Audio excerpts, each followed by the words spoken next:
In this session, we're still busy with the security options and we're still busy looking at users. I now want to discuss the edit user option. So we're going to click on edit users.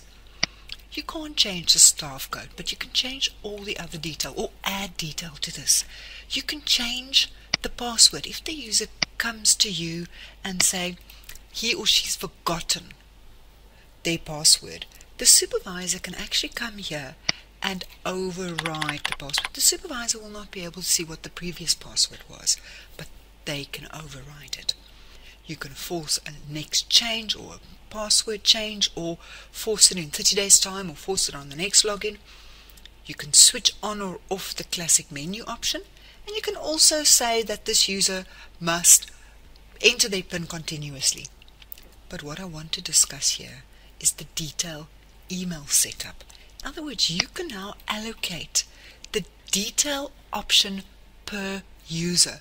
Let me give you an example. Let's say this user is allowed to email statements. How would those emails be sent? Through a third-party user? And do they have Windows 7 or not? Is it, for instance, a normal Microsoft Outlook user? Or must it be sent directly through IQ using a setup?